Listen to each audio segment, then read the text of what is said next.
A week of intense fighting in Syria's capital, as opposition fighters launched the biggest assault against the regime in months.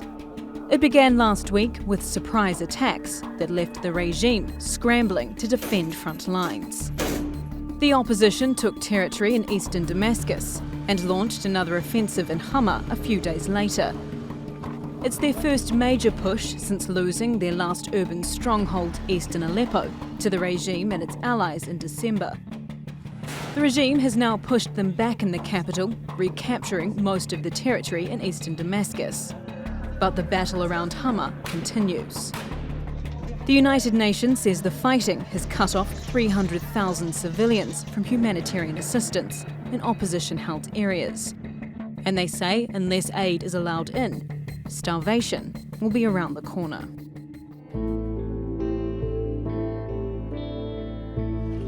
As the warring sides fight on the ground, some of their representatives gathered in Geneva to discuss a path to peace.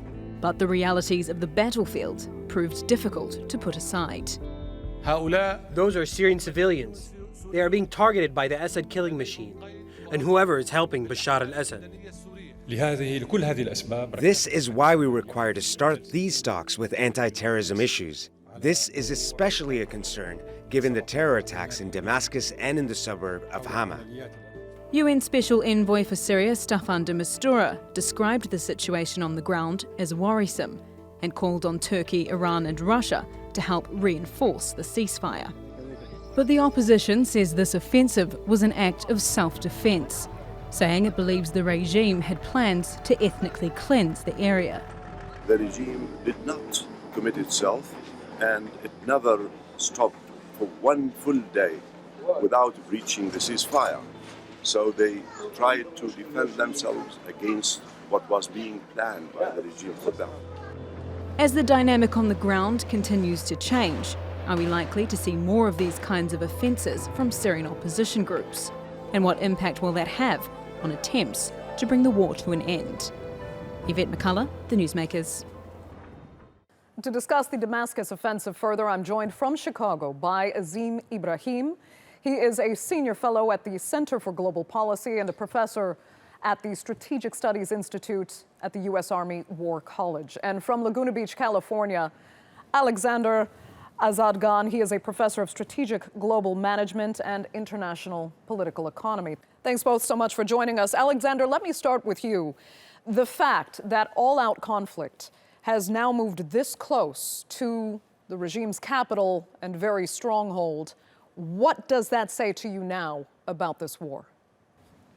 Well, Andrea, the very purpose and intent of this war is to make sure they prolong it as much as possible.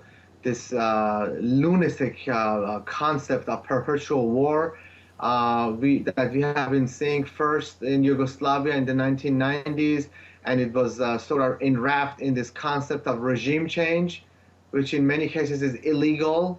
Foreign entities going into another country and overthrowing this president. I am not sitting here defending President Assad. I'm defending this horrible situation. I'm actually attacking this horrible situation where this becomes a terrible precedent in international relations, and coupled with a proxy war that, if God forbid, becomes successful, is going to be model for future proxy wars that are going to take all over the planet and are going to cause all sorts of problems to peace and security.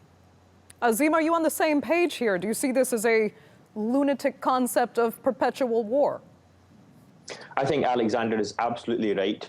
What we have here is a situation in which foreign entities are interfering in this civil war situation. Where I would disagree with him, however, is that the foreign entities are actually participating and supporting the regime rather than the Free Syrian Army element. The Free Syrian Army is essentially made up entirely of Syrian civilians, whereas the regime is now being supported by foreign militia, particularly Shia militia from Iran, from Hezbollah, from even countries as far afield as Afghanistan and Pakistan, who have essentially come as mercenaries. We've known for certain that the regime was literally weeks away from collapse had the foreign entities not intervened and supported and propped up Bashar al-Assad regimes, and that includes the air force in its entirety, almost in its entirety, provided by Vladimir Putin. So I agree with Alexander. Foreign entities should not have intervened in this conflict and are simply prolonging the war. Alexander, I'm not sure you would agree on that point, because I'm not sure you see the Free Syrian Army as an army solely of civilians fighting for freedom and democracy. The saying goes that the Free Syrian Army is neither free or is it Syrian, although it contains elements of the Syrian Army that capitulated and are on this side. I object to your other guest comment as far as only assigning blame to certain groups. I think the other groups that see themselves as independent are either pawns of other, superpowers, regional powers with their own hegemonic plans. There is no free side here. Everybody is a proxy. Everybody is more or less dependent on another, entity. You have a group like ISIS, which we all know is supported, used to be supported, at least up to now, or quite possibly into the future, by the Qataris and the Saudis for energy purposes, which I'd like to get into, Andrea, if you have a few minutes toward the end. This is not a geosectarian war, as much as some people would like to characterize it. It is essentially an energy war and a war over resources, such as water, believe it or not. But it was characterized and it was presented under the guise of a Shia-Sunni sectarian line. Now, this doesn't goes to say that we don't have a 1400 Shia-Sunni issue. We do.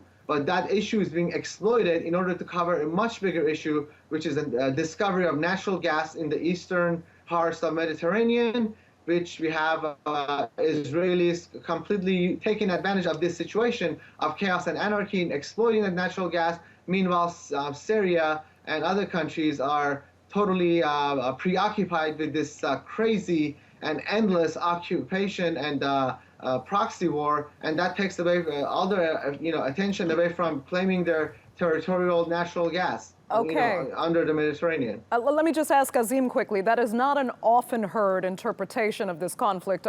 Do you agree with Alexander there? Well, it's not often heard simply because it's not true. This idea that you can conflate ISIS and the Free Syrian Army is a typical propaganda tool to muddy the waters.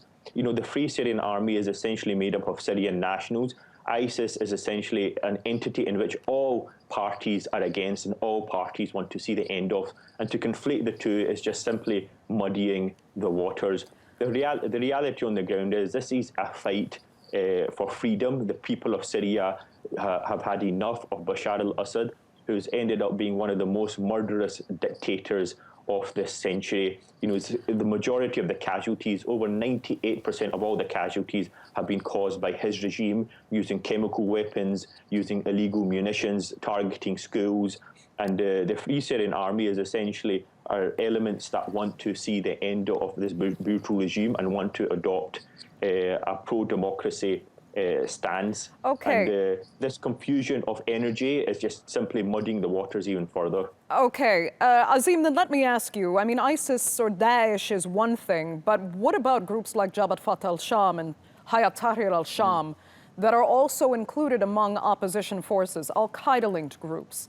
What do you make of them? They're not about fighting for freedom and democracy, obviously. No, and this is the unfortunate situation that we have evolved into. There was a time when the Free Syrian Army had no extremist elements such as those, but they simply were not given the kind of support from the international community that they deserved, which left them with no choice except to make alliances with other groups which have questionable characteristics and unsavory practices. But the reality is that those groups do not make up the majority of the Free Syrian Army. Groups like ISIS and Jabhat Fatah al-Sham do get the maximum media coverage simply because that's exactly what we want to hear in the West. But the reality is, on the ground, is that they do not make up the majority of the actual fighting elements on the ground. Okay. Alexander, I'll let you respond to that quickly. Well, Free Syrian Army is free as long as it doesn't make all these horrible alliances, which it did. And this is not muddying the water. This is actual fact, sir. The Free Syrian Army made wrong alliances because of its horrible opposition to Bashar al-Assad's government. It made alliances with ISIS, Jabhat al-Nusra, and others.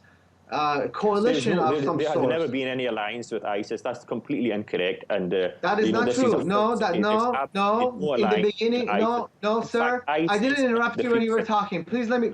I did not interrupt you when you were talking. Let me finish, please. In the beginning, there were many coalitions that were made in order to get rid of Bashar al-Assad. And God knows, if Bashar al-Assad responded a little bit more even-handedly in 2011, maybe he wouldn't have gotten to the mess that it is now. But the coalitions that were made, so even the Kurds, who are not actively fighting against against ISIS, they were somehow brought into this umbrella together by the intelligence services. The Israelis even had a hand in this, and so did NATO. So for you to sit there, I don't know what your point of reference is. If your point of reference is only 6 months ago, sir, then you're missing the history since 2011. You got to look at the entirety of this conflict and be able to diagnose and assign blame to people who chose the wrong allies and now are suddenly call themselves free. Only Bashar al-Assad has chosen the wrong ally, allying with Hezbollah, Iran, Shia militias, and Putin, who are causing unmeasurable harm to the Syrian people, and that is the wrong ally that you should really be pointing the finger to. Well, and you're telling me Washington is the right ally? You're telling me, look, I'm an American here. I don't use the word America. I use the word Washington. Washington has been supporting ISIS. Now, because they realize ISIS wants to have its own foreign policy objective, suddenly they're out of the game. Comments like that are a reflection upon yourself when you say Washington has been supporting ISIS. I don't think anybody believes that. Because that's the truth, sir.